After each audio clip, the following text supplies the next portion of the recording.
Well, I actually think the opportunities have increased incredibly over the past 10, 15, 20 years. We have had opportunities in days gone by when we've had scripture union groups and so on.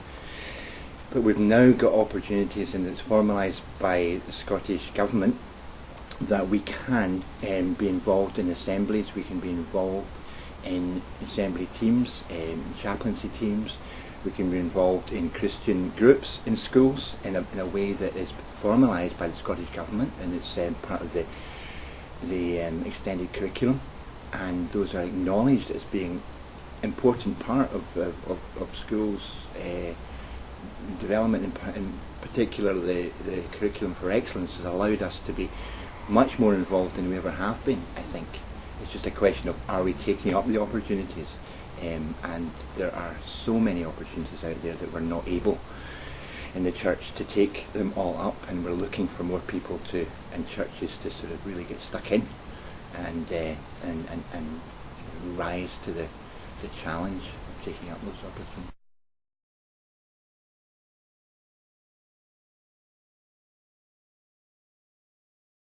Well, there's lots of things that excite me about schools, and one is in terms of chaplaincy teams. There's been a growing number of chaplaincy teams, and churches, church leaders, youth workers and so on have all been involved in the development of teams whereby they not only are taking assemblies in primary schools. They have to take 7 at least a year, and in secondary schools 5 per year, but they've also been involved in classwork, in talking about the Christian faith, in getting alongside young people and staff in the school in different ways, whether it's doing a breakfast club with some of the children, or having a prayer room in the school, or having an opportunity just to go away with the kids when they go on an educational trip for a week or so. Then chaplaincy teams have been involved in all aspects of the school, and that's been a change over the past couple of years. In particular, one of the things that really excites me is we've started employing in Scripture Union some associate workers who are attached to one school, and they're part of the chaplaincy team. For example, there's a chap called Gordon in Larbert who is one of the biggest schools in Scotland. He's employed by the local churches in an associate worker scheme along with Scripture Union, and he just started last August, and he spends his time in Larbert High School. He has an office there. He's seen as a member of the staff in many ways, but he also liaises with all the primary schools. He's involved with assemblies, but in every aspect of the school he's called upon in terms of young people with behavioural difficulties. He's asked to come and spend time with them, or to go on trips with them, and a whole lot of other opportunities that he has, and that's happening more and more in an area in Helensburgh, in Fife, in Edinburgh, and various other places. And there's a girl called Val Scott, who's in Bishop Briggs Academy, for example. She's a maths teacher, probationary maths teacher this year, and she's only in the school guaranteed for this year. And when she went to the school, she saw it as her job was to teach maths, but also through her time with Scripture Union and various other people, she decided that it was an opportunity to be a positive Christian witness in the school. She suggested in her maths department that we take the whole first year group away, as everybody in first year in the school, to Lendrickmuir, and to do a maths day, which tied in both her, her Christian faith, because she'd worked at Lendrickmuir before, and her maths, because she loves maths. And so all the first years, a lot of the staff spent a day at Lendrickmuir, because she was quite keen to let them see it, and also to let them see that Scripture Union can be involved in maths and also in a Christian sort of week alongside the kids. And that was a very successful day, and the staff loved it. The head teacher thought it was a great opportunity. And Val also decided, well, while I'm here, there isn't really a Scripture Union group, and I'd like to set one up. So she got in touch with some of the youth workers in the area, and and said, look, let's get together, let's have an SU group, Christian group in the school. And so now there is a Christian group in the school. 3 youth workers are involved with that, and there's maybe about 20 young people come to it, mostly boys who are in 4th, 5th, 6th year, and that's very exciting because we've had the school captain coming along explaining to everybody at Easter time, or just before Easter holidays, what the cross meant to him. And you could have heard a pin drop as folk listened and heard about that. And also in that scripture union group, a boy called Joshua turned up. He just turned up because he saw there was a scripture union group on. He was in 6th year doing advanced higher maths, physics, chemistry, quite a bright guy. And he came along to this group and he was sitting reading a Bible on his own. He'd never been to a group before. We went up to him, talked to him, and he said, show me what this means. More or less a sort of Emmaus Road type thing.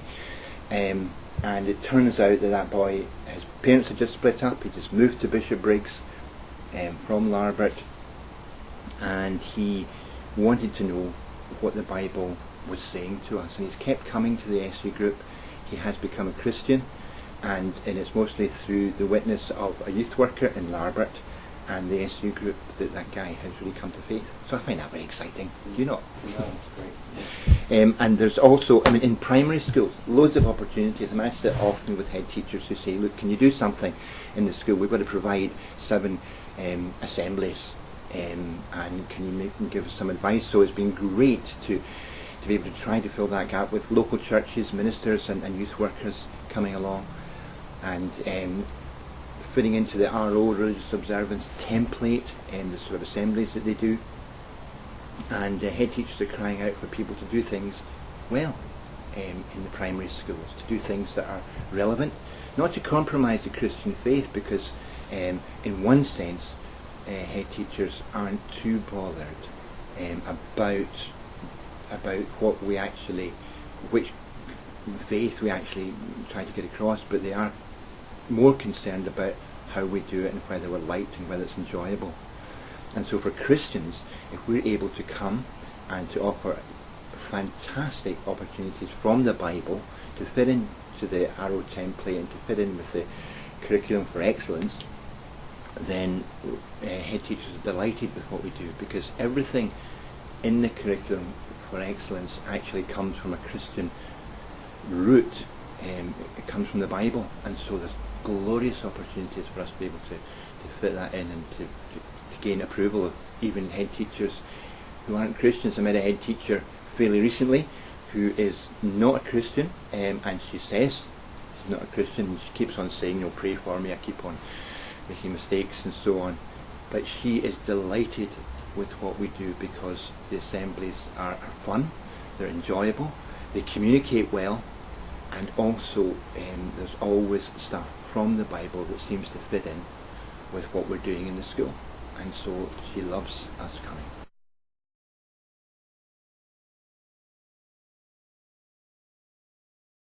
Well, we would encourage, we want to see every school covered in prayer in Scotland. And that's one of the things that we are actively seeking people to register and to say that we want to pray for a particular school. They don't have to get together, but they just have to pray for a school. And sometimes they approach the school and let the head teacher know, look, we want to pray for the school, can you give us stuff to pray for? And head teachers are very often delighted with that. But changes that we've sometimes seen a whole school almost, or a whole area change over a period of time. For example, I'm thinking of Helensburgh, where at the moment we have an associate worker in Hermitage Academy and loads of the primary schools as well, doing scripture union groups, doing RO, doing RME and stuff like that. But that came about because of the prayer of the churches in the area. A guy called Sid Gates, who's probably well known in Helensburgh, still alive, still doing well, retired businessman. He encouraged us in the churches in Helensburgh to not only be united in our outreach, but also to see the schools as an important place for reaching out. And I can remember, it was maybe 30 years ago, he said, I want to pray for you, Kenny, every day, because I believe that what you're doing in schools through Scripture Union is so important. And he has prayed every day for the schools. And as a result, the churches are very united. They set up this Contraflow project. They're involved with the chaplaincy. And we have seen in a lot of situations, young people come to faith as a result of Andy being employed and other people before him being employed. So that sort of thing is very, very exciting. And also in another school I'm thinking about in Clover Primary in McKie, a lady called Moira Shaw, who's in one of the churches in Bearsden, just a parent she started out with, looking after her kids, and she's a social worker, taking involvement with the school, wanted to start up a Scripture Union group. Her kids were there, and she's still doing it, even though her kids have gone off to university, married, and so on.